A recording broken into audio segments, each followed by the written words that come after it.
Did you know that the Google Ads editor features have been updated recently? These improvements can help your campaign, and in this video I'm going to talk to you through these changes. Hello, I'm Muzair and thanks for joining me today. Let's dive straight in with the new features. New campaign types. The new version of Google Ads Editor supports campaigns for engagement and discovery campaigns within apps. Editor allows you to create and edit these campaigns at scale. Shared negative keyword lists.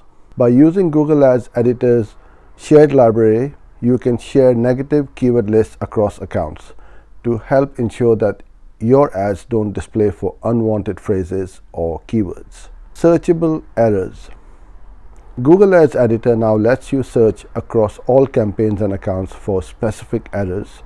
This means that if you see a campaign marked with a particular error, you can very quickly scan to see whether the same error occurs anywhere else.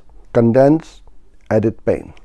Any fields left empty will now be automatically hidden in the edit pane, which means it will be much easier to find the fields you need without scrolling through rows of empty boxes. Image names.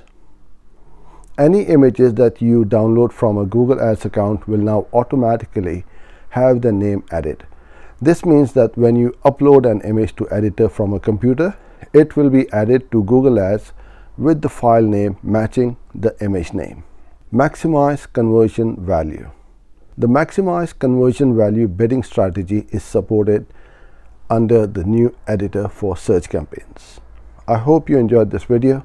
Thanks for joining in, and I look forward to seeing you in my next one. Bye for now.